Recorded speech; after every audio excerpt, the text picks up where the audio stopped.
deep inside the piney woods of Northeast Texas. You are listening to Talk of the Night. And now, your host, Paranormal Phil.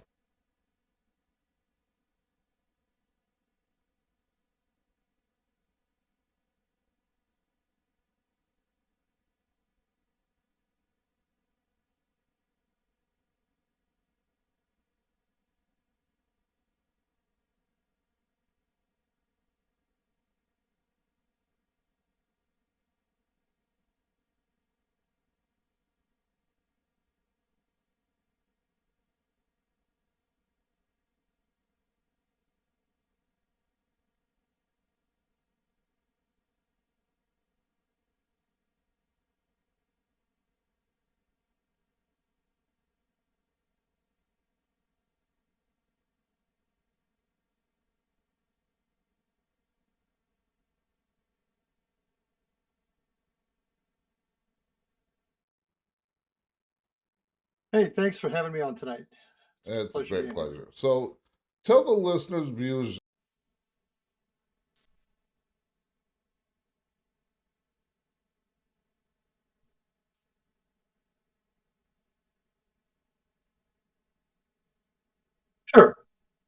Sure, sure. I actually got my start. I moved to South Florida from Ohio after high school. I'll just say a long time ago. We'll leave it at that. and came to came to Florida. Went to college. At some point, frankly, ran out of money. So I got into my law enforcement career a little bit early, and I went to work in the Dade County Jail in Miami. And I was just a kid. I was just barely 20 years old, and that's where I've had my first notable paranormal experience. Always had the interest in things that were unknown, but I never had an experience as a kid like a lot of people do. It wasn't until I was in the jail that night, just barely 20 years old. Uh, they had sent me up to one of the floors. The old Dade County Jail, and I guess it's still in use now, was 10 stories tall. Mhm. It's 10 stories tall. It took up about a whole city block in downtown Miami. And I got sent up to the fourth floor, which is the floor where they held folks that had mental health issues as well as being on Okay. suicide watch. And they sent me up there to help out, and I'm just sitting in the control booth, and I'm just looking down at out the lobby in front of me. I'm of course in an enclosed booth Mhm. with a door out the back, and I'm looking at the lobby. I'm looking at the elevator that's in front of me, and three wings that go all the way down, three cell blocks. At Yeah. the end of each cell blocks was another uh, barred door. And on the other side of that door, you could see the catwalk that went around the outside of the entire floor. You could check into the cell block. So that's Mhm. two ways we had to check on the guests, shall we say. Mhm. Well, anyway, I'm just sitting there minding my own business, and I clearly see a tall, lanky gentleman in what looked like to be a uniform go across the catwalk right to left. Nothing spooky, nothing see through, nothing that would have indicated to me it was anything other than perhaps our lieutenant that had So, snuck up to so it catch a looked sleep. like just as real as me and you. Absolutely. There was nothing spooky about it, nothing scary, except somebody was in the catwalk. Naturally, I assumed it was our lieutenant. Now, the only two ways you could get up there was A, by the elevator, which was right in front of me, and nobody came up that. And the other way was a stairwell that was right behind the control booth. Well, I saw this person. I hollered at the two guys in the booth with me, hey, LT is on the catwalk. And they shot out the back end. One went right, one went left, came all the way around. They Mhm. walked back into the control booth. Hey, Lawson, there's nobody there. I'm Mhm. telling you, this is what I saw. Yeah. Oh, this place is haunted. Stuff like that happens all the time. So that was my first encounter, as you will. Okay, so you said that you really, No. um, like me, I had my first experience when I was 5 years old, Mm-hmm. and but I was kind of meant for it, Mm-hmm. just because I am, well, a lot of people would call me psychic. I'm more of a hyper empath. Um, I can see the spirits. I can communicate with them. I can feel the presence, even if I can't see them. Hmm.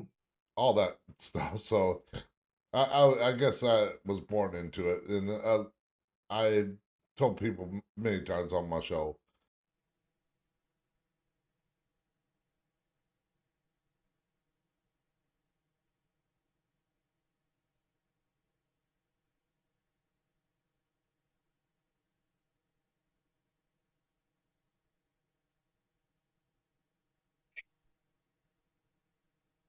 Sure.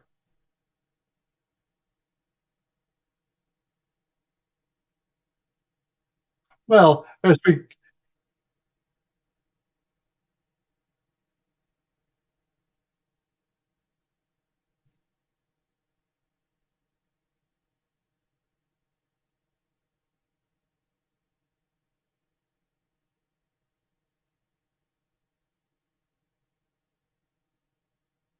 yeah. Any kind of like traumatic thing that might have awakened that, or was it just No, a no, random thing? it was a random thing, caught me by surprise. Growing up, my mother was very interested in the unusual, the UFOs and things like that. She used to read or Chariots of the Gods was a big book that was out when I was young. Uh, so there was always an interest in there. And I think my career on the line was mostly as a detective because I've always had this desire to try and find out the answers too. So I think this event happening to me, as well as a couple other little things that happened along the way, piqued my interest. And because my background is as a detective, I just decided I needed to find out what this whole thing was. Okay, so I mean, it makes it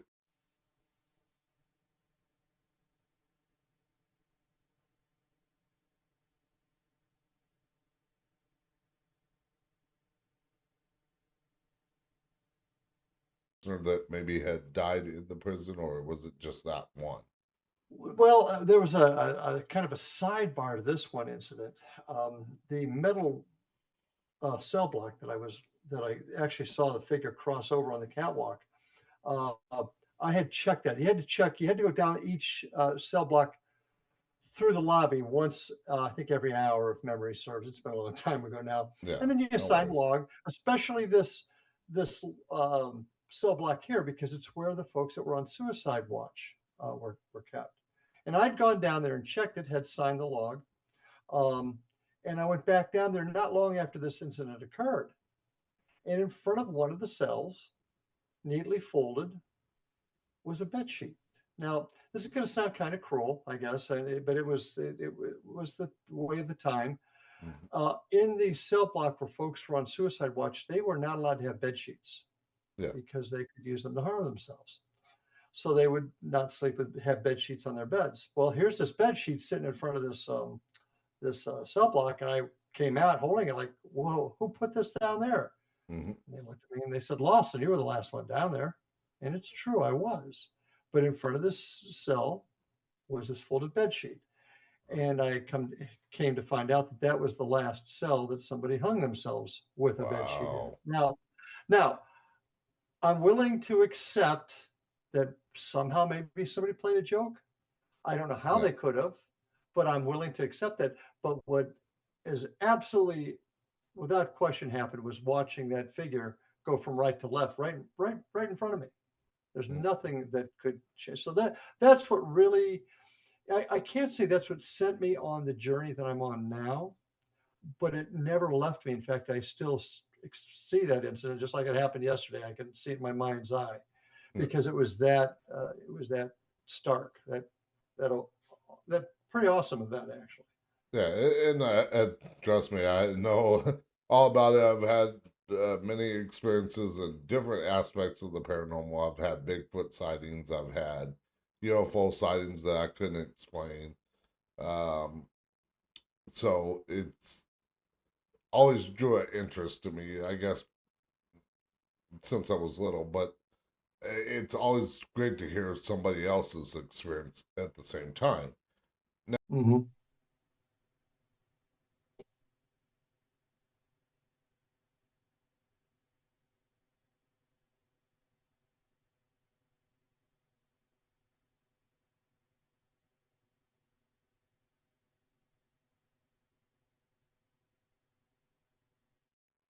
Not while I was working. Didn't have a lot of that happen. There were things that would occur on the job that were questionable. That you'd hear something, you'd see something, but I didn't have anything that was that stark while I was actually on duty at that point. Um, the next thing that really hit home was probably a number of years later. I was actually I was the director of the police academy for this region of Florida, and I had taken my son up to St. Augustine. My oldest boy, he was just turning 11, I think, at the time. So this is around 2010, and St. Augustine is just a few hours north of us. And we'd seen an Mm, episode of the old Ghost Hunters, with Jason and Grant. They'd done an mm, episode in the St. Augustine Lighthouse, and they got caught something. They had a camera that was at the base of the stairwell that went to the top of the lighthouse, and they caught something looking over. In a fraction of a second, it was another flight up. In a fraction of a second, it was another flight up. And to my knowledge, it's never been debunked. I don't know if you're familiar with that episode or not, but I believe Ryan, I've watched it a few times. most of us have. Well, anyway, we went up there, and we were sitting on the fourth floor of, I'm sorry, I'm going to back up. We took the tour. It was Dark of the Moon tour. Highly recommend it. Went through the tour, and Ryan's like, Dad, can we do it again? It was great. I said, well, we're not driving back to Vero tonight. So yeah, we'll go again. It was just a 2 hour tour. Mm, Did it again. And the uh, gentleman who was running the tours, the tour guide, said, look, you already been through this once. I got a smaller group. Tell you what, I'm going to take everybody to the gatekeeper's house. And would you guys like to have the lighthouse to yourself for an hour or so? mm, Cool. So Ryan and I are in the lighthouse. We're about fourth floor up, just sitting there. Now, quick backstory was when the lighthouse was being rebuilt in, I think, around 1879 or something like that. I think it was around that The year. I'm sorry. I think it was around that year, Yeah. if I remember The correctly. the construction foreman had three daughters actually, and they had a little friend, and they used to play on the track that they would bring all the material up from the water, because back in those days there were no roads in that part of Florida, Mm, so everything came in by water, and they used to feel like, I guess, like roller coaster. They'd get on the track or the cart, they'd write it down, hit the brakes like a roller coaster. Well, one day the brakes didn't work. The cart flipped over into the water, and two of the daughters and their little friend perished, died.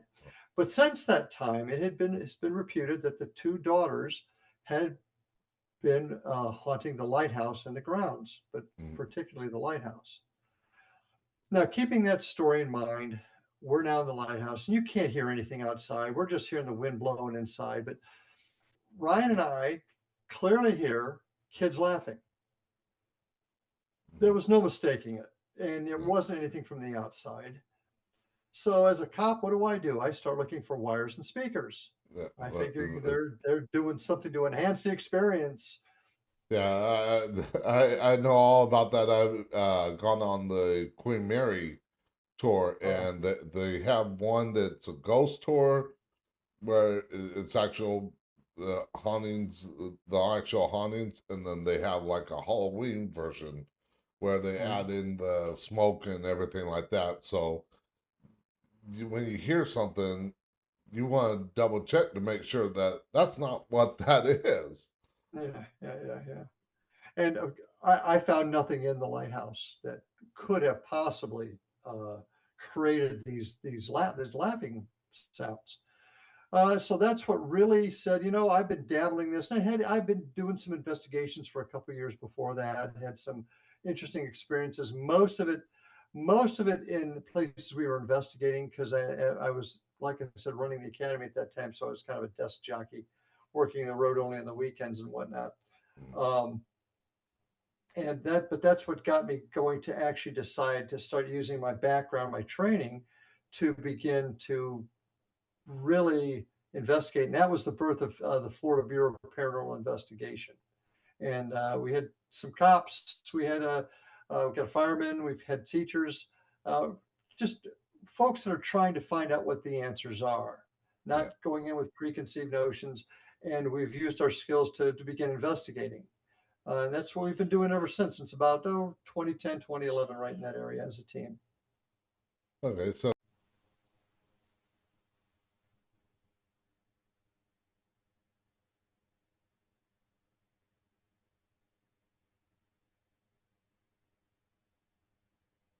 Oh, absolutely. In fact, one of the things we're really actually my team as a whole, we're now starting on a trek where that's primarily what we're going to do.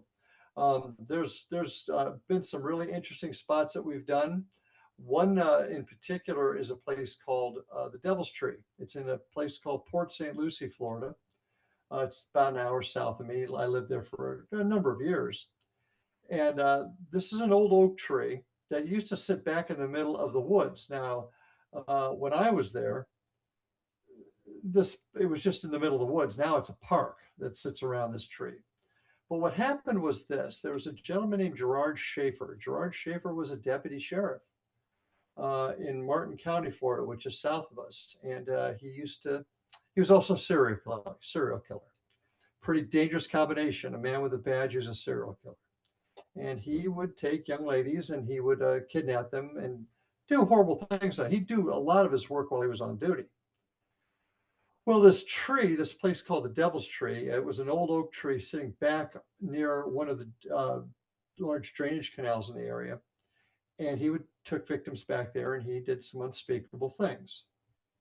Uh, many years later, some bones were found back there by a fisherman and were identified as the remains of one of the victims, one of the girls that were missing.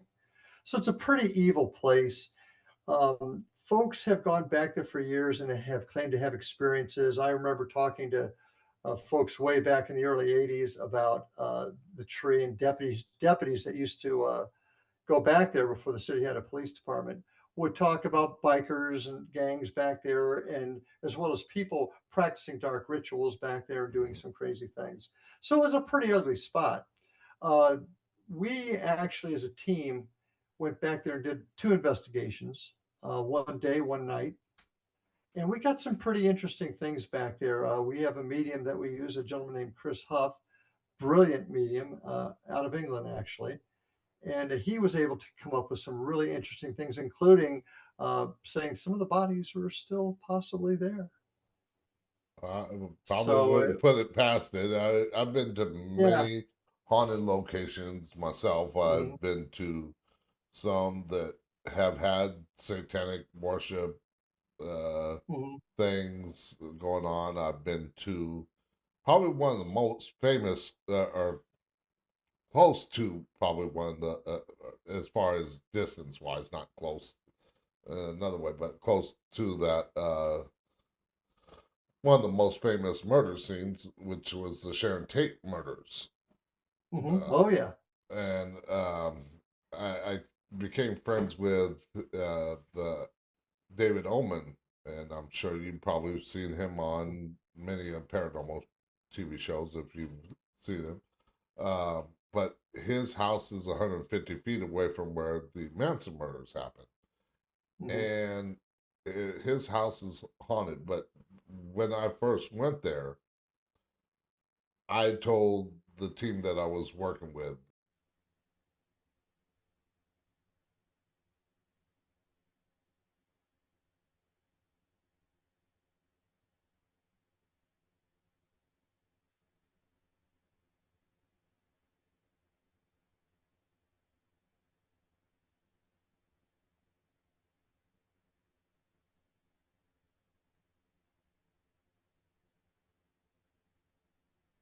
Well, and we find that with witnesses in crimes a lot.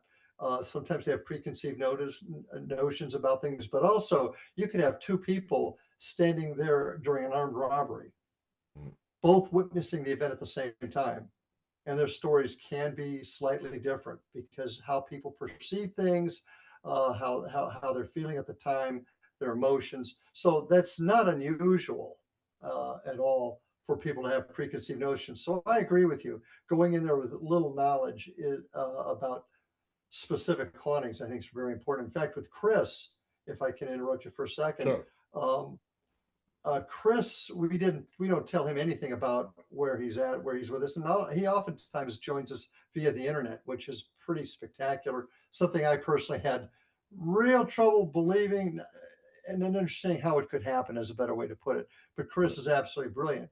We don't tell him anything, but he was Mm. able to say that the person he saw on the crime scene or by the tree was a man in uniform. He said, "Was it a cop?"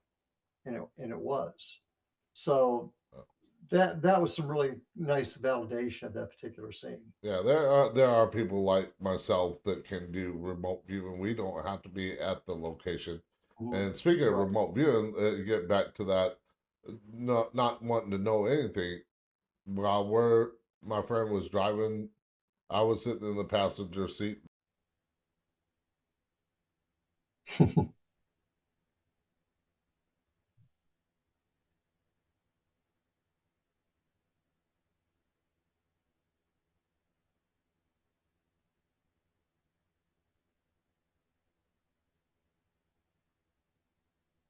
trying to show him while he's driving 80 miles per hour down the freeway.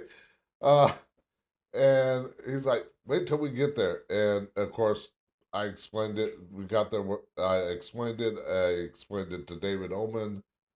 And again, I didn't know nothing. And when I pointed out the spot to David Oman, he had that shocked look because in that exact spot that I pointed out when his house was being built, a 5 gallon bucket of water tipped uphill, which is impossible. Interesting. So I mean, it's one of the abilities that I have. But I mean, is there any other cases, maybe some kind of famous cases like the Manson murder that you have investigated locations?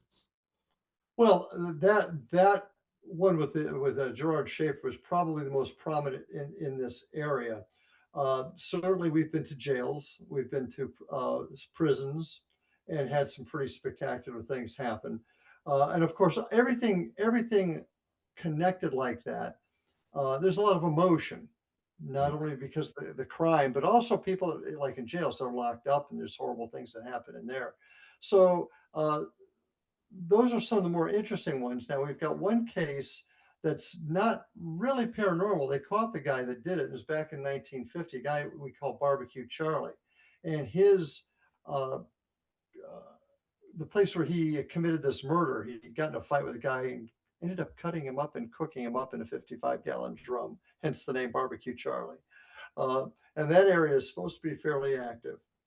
The problem with a lot of these crime scenes if they're not in a public place, it's tough to get in. Now we've got two that are coming up that are in public areas that we're able to have access to, and there's going to be some that hopefully we're going to get access to private areas. But it's a little bit difficult to get to crime scenes like that sometimes when folks own it. Now I will tell you, we were doing a case.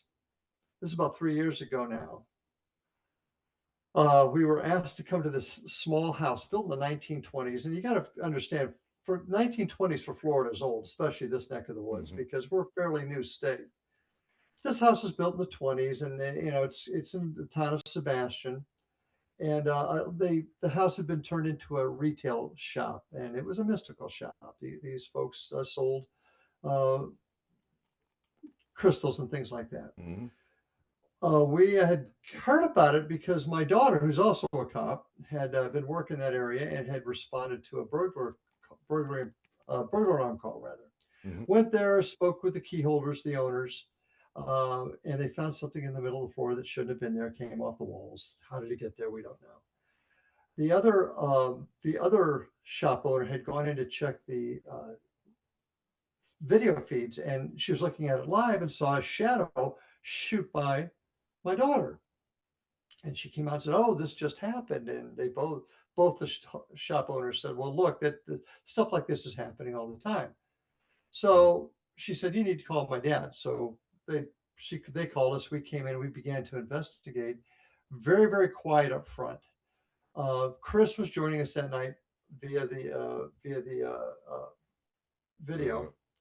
on the phone, on the Yeah. computer. And of course, I've got earphones on. Nobody can hear him. Mhm. Once again, he doesn't know anything about where we're at. In fact, we had no idea what we actually had there anyway. But he has no idea where we're at, none of the history or anything. Suddenly, he begins to talk about, or he gets to tell us there's a little girl there, about 5 years old. Her name is Lindy or Belinda, and she died. Stuff happened. Now, at the same time, we began to get hits on our other pieces of equipment, spirit box, dowsing rods, things like that, that were giving us that same information. Now, it's important to understand I had earphones on, so nobody could hear what Chris was saying. Yeah. Yet these other, and that's how, one way we conduct our investigations. We usually have two or three different pieces of equipment going. We're trying to triangulate, if you will, events using different pieces of equipment to verify what we're getting. Yeah. Well, Like me, I when because I spent 30 years in the paranormal field before mhm, retiring, and now I just talk about it. But anyways, I would go into locations usually mainly only with a digital recorder, if that, because a lot of people can say a lot of these electronics can be manipulated. Like I don't put much faith into spirit boxes, but that's just me because it's just picking up mostly frequencies from radio stations. and Um, can't argue with that one. Can't argue with that. but as far as equipment goes, I don't really put much stake in equipment, maybe a digital recorder. But I like to use my abilities when I'm going into a location. But yes, the equipment can be manipulated, but Mhm. it's harder to prove actual abilities than it is the equipment. Well, isn't that the big problem? For starters, I think you'll agree there is not a piece of equipment yet that's ever been developed that definitively proves the existence of ghosts or the other side. There's no piece of equipment that can do that. Your ability, Chris's ability, is pretty substantial, but like you said, we have not yet found a way to prove that either. So Mm. that creates a little bit of a conundrum there that we just really can't prove it outside what folks like yourself, Chris can see. I like to joke that I'm about as sensitive as a rock. And of course, coming from my profession, my background, I've got to have tangible evidence. I've got to have evidence I can take to court and prove to a jury of my peers Mm. that this exists or doesn't exist. And that is always the issue in paranormal investigations because nobody really truly knows what the phenomenon is. Now, I say that people like Chris, perhaps and yourself, can converse or can contact the other side, but the average person really doesn't have that ability. They're like, they have to depend on equipment, they have to Mm. depend on their own senses, but it's tough to prove all that. Yeah, and Um, there are many cases that I've been on that I mean they've seen like a shadow figure mhm, running from room to room, and that's about the mhm, closest thing. But of course, unless you actually see it or capture it on camera, which mhm, when I started in the field, I was using the old 35 millimeter cameras with the sure. bought at the Kodak stand, Oh yeah, yeah. and had to wait for the film to be developed because those cameras were less likely to be manipulated. The film, Mhm. whereas digital cameras today, they can be easily manipulated with AI Oh, and everything and else. AI is ruining the field, in my opinion, in so many ways because now it's everything is questionable Mm. because there's just so much out there with AI, you just don't know what's real anymore. But to get back to the story for just a second, because I think it's Sure. important, because it shows what research, and that's something I think that's lost sometimes in our field, in the paranormal community, is doing the research. And I've talked to some folks that do some great backgrounds and stuff, but in this particular case, we begin to get this information. This little girl's telling us all kinds of things, and my background is in crimes against children. I'll make a long story Yeah. short. She began saying some things that really made my antennas go up. So I start kind of going to cop mode. I'm asking questions. I'm asking her about what happened and who did this and what was that. And she's given us names. She talks about an Uncle Oscar that didn't mean to hurt her. I mean, apparently she had a lot of uncles coming over, Mm. mom to visit mom. It was that type of situation. That's at least that's what was being described to us. She talked about how Uncle Oscar didn't mean to hurt her, things like that. I'm asking her about, do you like TV? No. Do you like radio? Yes. Do you like this? I might mention some modern stuff. She said, no, no, no. Did you like Amos and Andy? Yes. So now I've got a period of time, 30s, 40s, right in that area. So I had my daughter, and then it went cold. Things just went cold. A few other little things happened, but the communication ended. So I had my daughter go back and check the old records of the police department. Of course, there were none indicating that a young child had died or had tragically met her end back in those days. But she did go around and check in with the superintendent over at the cemetery, who then called me, and then I went out to see him. And he tells me this story. He tells me about a week prior to my daughter going out there, they got visited by a family from New York that was down visiting a family plot. Harold Fear was the grave site in particular, and the superintendent and the husband, the father, started talking about kids that were buried in the cemetery. Mm. And the guy says, "Yeah, yeah, we had like a shirt, and this is my term, shirt tail, but like a distant relative that Mm. lived down here, and her name was Belinda, and she was 5 years old, and she died tragically, and we don't know exactly how." And then we went to Belinda's gravesite. Now, the reason I'm bringing this story up, talk about a crime scene, I believe that we're working a possibly unsolved homicide. Yeah. Because how in the world in this house, a good mile and a half away from the cemetery, and this tiny little grave that was only about this wide, that the size of a child, the Mm. tombstone was hand carved, and you couldn't even get a rubbing off of it anymore. How did we get the name and age of this child that died tragically? And there's her gravesite. There's no way we could have known that. Now, Now, here's the other did interesting. your medium pick up the that she might have died at that house? Oh yeah, yeah. There's no question she did. She basically said that Uncle Oscar took her outside. She was down by the water. They brought her back, but he didn't mean to hurt her. There was all kinds of things like that. Mm. There's no question she identified the house. But we also found through our research, and this is where research really comes into play and helps. And coincidence, maybe, but uh, research we found that there was a gentleman named Oscar who died in 2017 at the age of 100, Mm. less than a mile from this house. Wow. Coincidence? I don't know, but I got to bring it back to my, how were we able through Chris, through our equipment, and I agree with you on the equipment, by the way. But Yeah. when you get two or three things that are hitting, and you get the medium telling you the same thing, and then you find the gravesite, pretty Yeah. significant. Well, like me, I don't believe in coincidence. I believe that I don't either. everything has a rhyme and reason for it happening. What that I reason agree. is, we might not know. We might know, but um, just everything seems to come together for a certain reason. I And agree.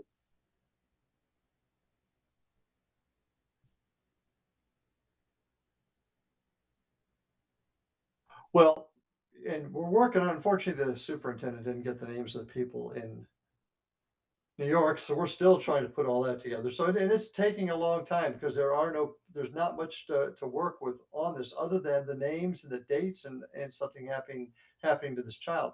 But that's what really gets my blood flowing for this type of work and why we're going to be spending, I can't really go into it now, but there's one case we're going to be working just north of us that is, they still haven't recovered of the body.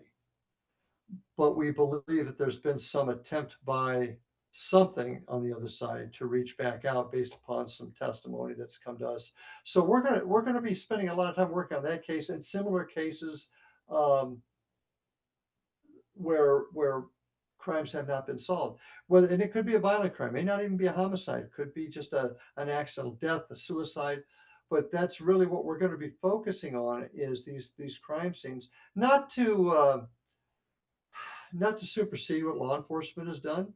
Mhm. Heck, I tell you what, I had a lot of trouble believing mediums when I was on the job. I Yeah, did. I would get people calling me saying the weapon's here, the person's there, and they never panned out. Took me a long time to realize that there are folks with this ability, and I think law enforcement actually is beginning to open up their minds a little yeah. I bit. think a lot of people, especially, I think it kind of started with, I believe, Ghost Whisperer is when that TV show was on, when it started opening, I think, more law enforcement to kind of rely on maybe somebody like myself to Mhm, help solve the case. That maybe they got something where they saw something like yourself in the jail cell that they mhm, couldn't explain, and they delve more into it. mhm.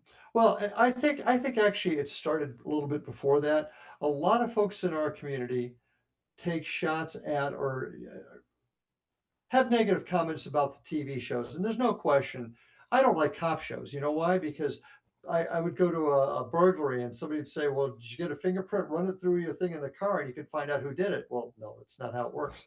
Well, that's how they did it on NCIS, NCIS, show or one of the TV shows. So I get that folks don't enjoy, have a negative view of what paranormal shows have done to the paranormal field. Yeah, I'm the same way with But the paranormal shows. but those shows are the ones that brought it to the forefront and got people talking about it and took away the stigma.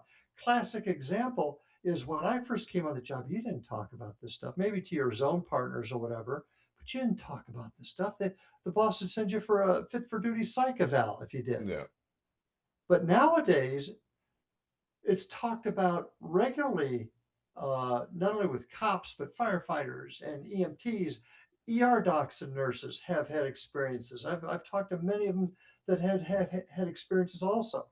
So it's become more in the forefront. So I think that the TV shows have helped at least take that stigma away and allowed us to at least open up the conversation and begin to try and find the answers.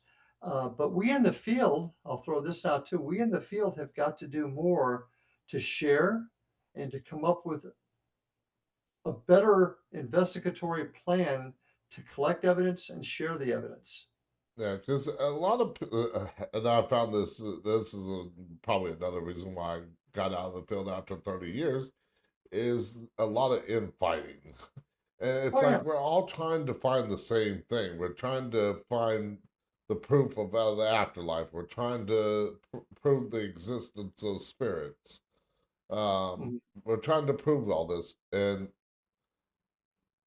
I know, like the TV shows, I kind of have problems with the TV shows because a lot of people see the TV shows on the paranormal and think, oh, I can do that.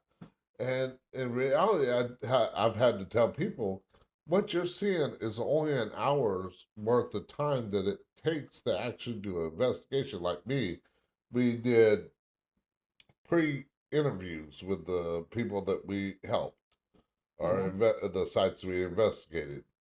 Um, of course, I wasn't part of that, but because I didn't want to know anything. But we did that. We spent hours setting up cameras sometimes on mhm, larger locations, which you don't see on the TV shows. And all this stuff, the hours that takes to take down the stuff, or the maybe the 30 minutes to an hour sitting in a dark room and you're not hearing nothing. You don't see that on the TV shows. nope, nope, nope.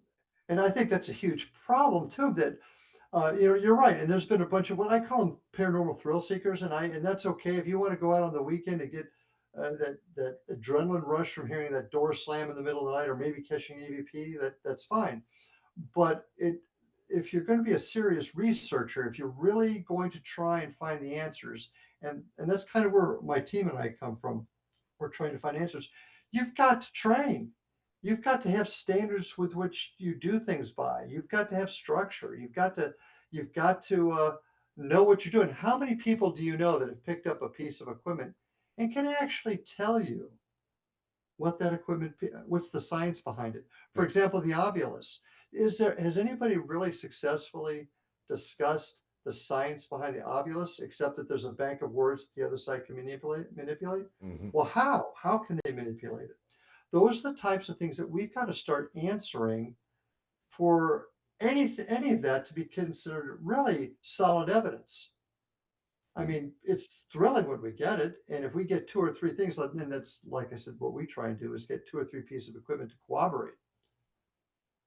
Yeah. But people have got to get some training.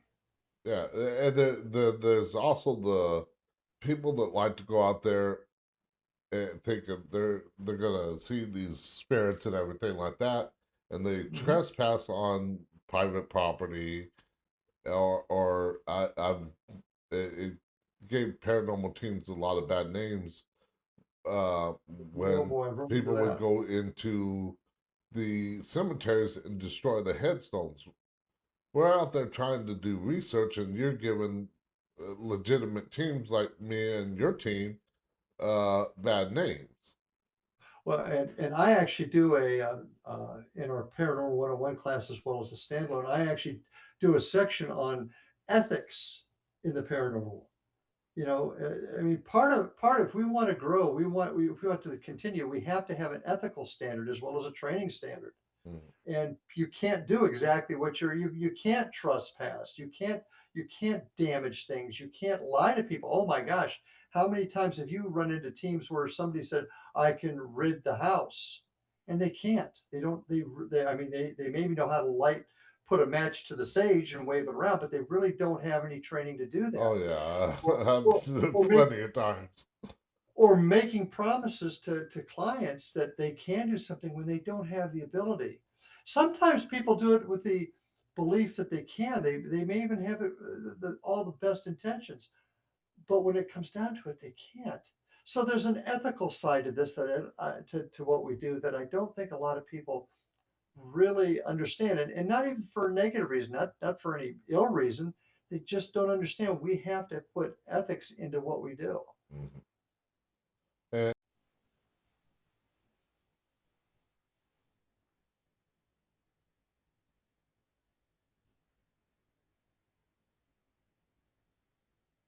Mhm.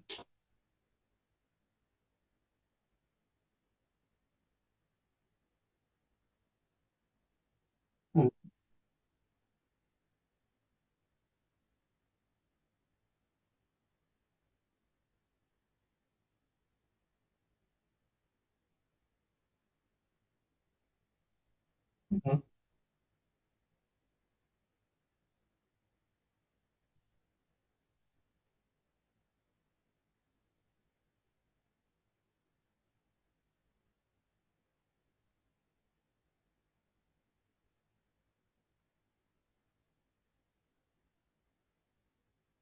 Mhm.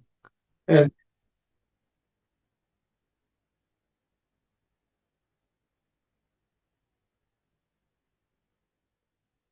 it dragged me out, which I knew would never happen.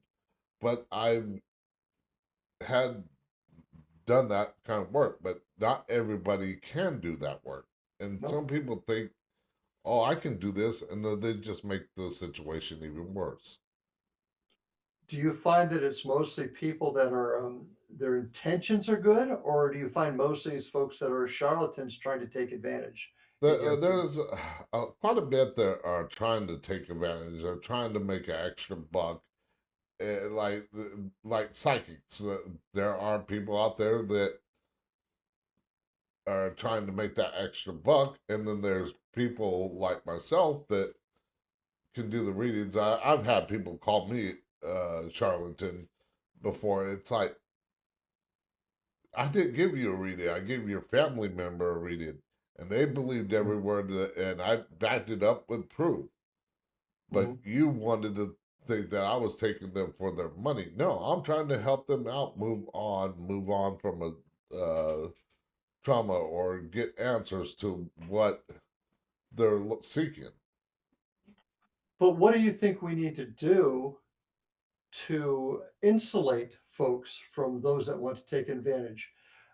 And how do we take folks that really don't are not trying to take advantage? They're just maybe unlearned about what they need to do or how to conduct themselves. What do we need to do to protect folks from both those sides, the charlatans and the folks that have good intentions but really don't know what they're doing? What do we need to do? I don't know if there's a way that we can. um, just because there's too many people out there that I mean, I'm trying to remember the name. I know it's Randy. I can't think. Hmm.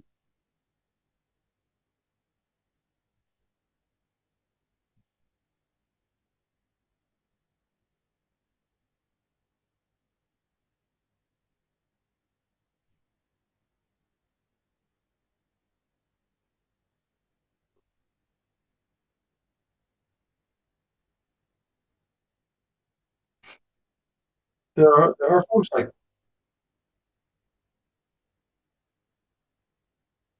and when you get one person that gets broadcasted, it gets advertised, showing that they are charlatans.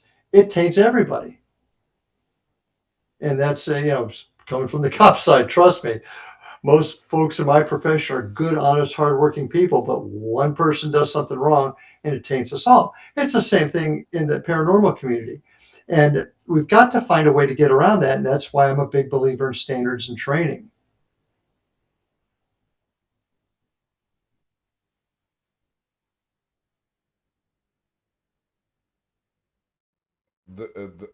You brought up skepticism. I know I mention a lot of times when I'm going into a location, even though I can see and communicate with the spirit world, I always bring in a little bit of skepticism because if I don't, and that's another problem. A lot of people new to the field or just wanting to get in Hmm.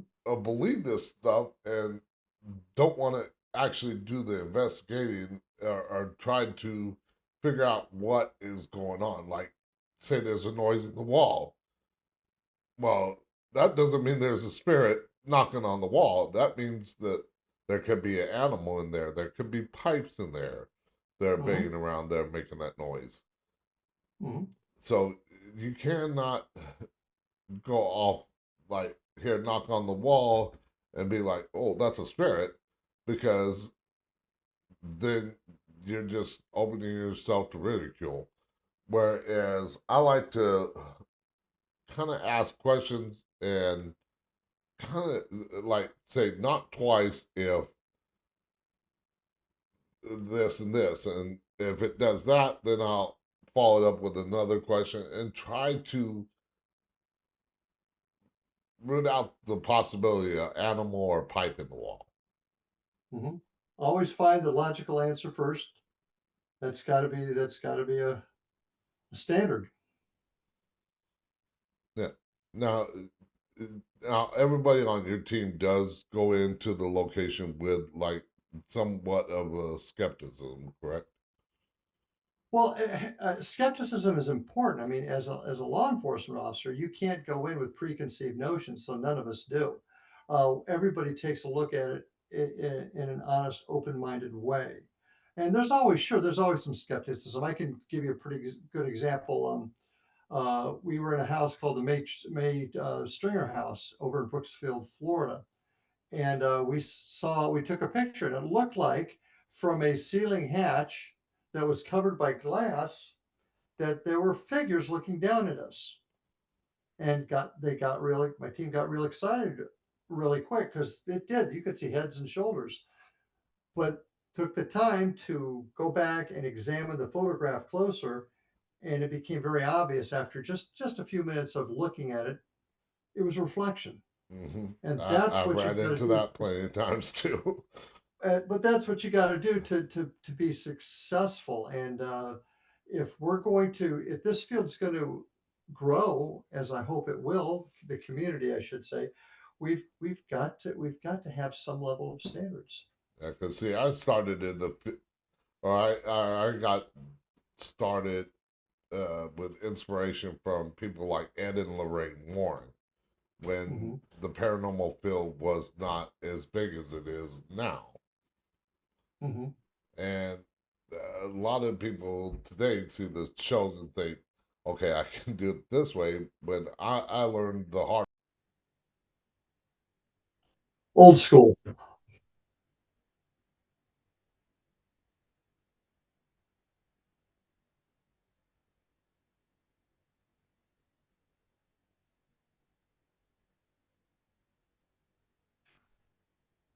We don't do a lot of private residences unless somebody calls and they have a legitimate, they have an issue going on. And then, of course, myself and my lead investigator go do a private meeting, do an interview, and talk with the folks. And at that point, we decide whether or not we're going to continue on. Private residents, understand something. Our team is not designed to help rid anything. We are there to identify if Mhm. there's a problem and what's possibly causing it. So unless it's something severe, we don't do a lot of residences. We tend to do historical sites. Uh, Okay. we tend to do buildings, both commercial and historical buildings. Uh, and we're gathering evidence and we catalog the evidence and we're trying to uh, come up with the answers as to what it is. So we don't do a whole lot of residences because of that. Only on exceptional times where there's issues that the folks just need some help with. I mean, we're not going to Yeah. turn anybody away. And I think one important thing is, especially on a residence, we never charge a penny. And in my Yeah. opinion, I think that's a hallmark to folks that are in the community doing, particularly residential investigations. You don't charge to go help somebody. Yeah. Well, like I tell people, we don't charge a thing, so don't give us any money because then you can come back. They can come back and say, "Well, you just did it for the money." And I had Exactly. one location that wanted to pay us $300 for helping them out, and I said, Mhm, "Don't give us the money. Take it." And this was in Southern California, mhm. and I said, "Take that money, go to Loma Linda Children's Hospital, and put it in our team's name as There a you go. charity. Sure. Don't give us the money. We're not here to take the money. We're here to Mhm, help you out." mhm. And I agree. they got mad that we didn't want to take the money, but they did it anyways and took the money to Loma Linda and gave it to the children's hospital. Nice, nice. So we have, let's see, we got some minutes. Okay, we got a couple more minutes before um, I get things ready to end the show. But tell people about Indian River County hauntings. Indian River Hauntings is it was what I call the outreach for the FBPI, Florida Bureau of Paranormal Investigation. I retired the first time from the state, went out to this little town called Fellsmere in the northwestern part of our county. Just a small little town. I was their detective there for a while, and people found out what my side gig was. And next thing I know, folks are saying, "Look, you need to uh, talk to this person or come to this place." And Fellsmere is an interesting town. We don't have enough time to really go into it now, but Yeah. it's probably one of the most haunted spots in our entire area. And sure enough, we brought the team out there. We were getting incredible things. Some of them were, I even wrote a book, Haunted Indian River County, outlining the stuff that we found, and particularly in Fellsmere. And from that, folks, it was, hey, can you talk to our uh, Rotary Club? Can you take our Cub Scout pack on a tour of the city? So that gave birth to Indian River Hauntings. And what we've tried to do is take folks on tours, not only share the haunted aspect of it, but more importantly, the historical aspect of the entire area, whether it be Fellsmere, Vero Beach, Sebastian. We conduct those tours under, and that's what we call Indian River hauntings Okay. for those tours, and we do them regularly. And that's not an investigation; it's just sharing folks, sharing the history, the haunted history of our area to Okay. folks that So want to learn more. basically, like Fort Worth does ghost walks and talk about Mhm. the haunted Yes, history and the sure, stockyards. So it's exactly. something like that. It's not actually taking people on tours of the haunted location. We've done no, no, we have done that.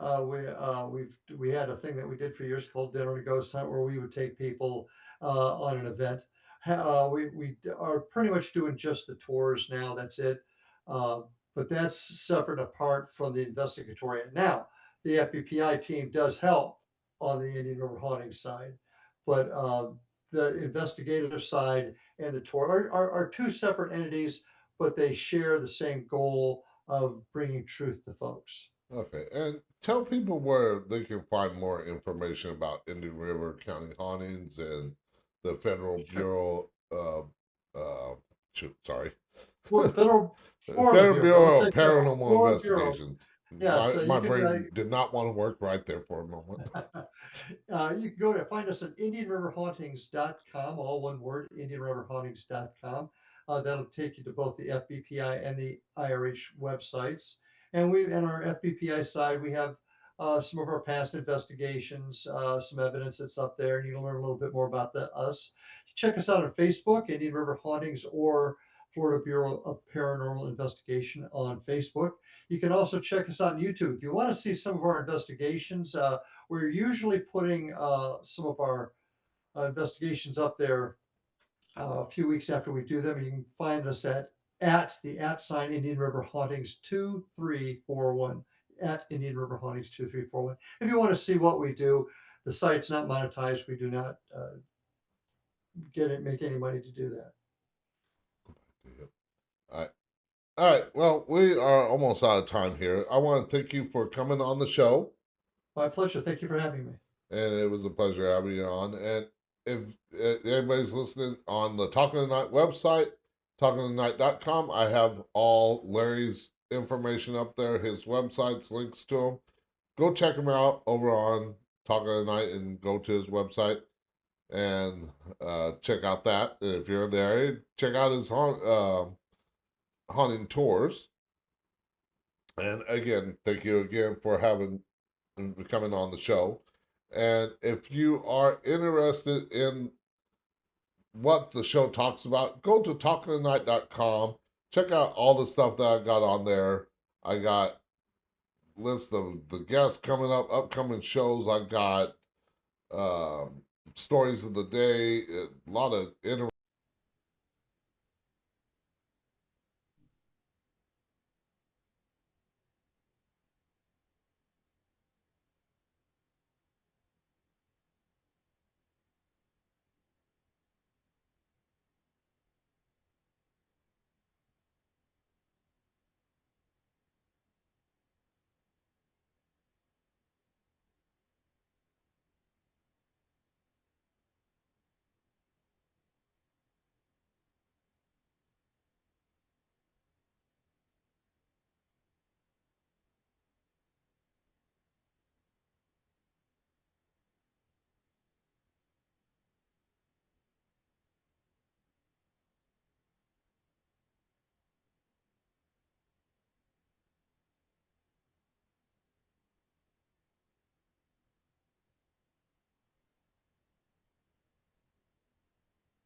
Thank you.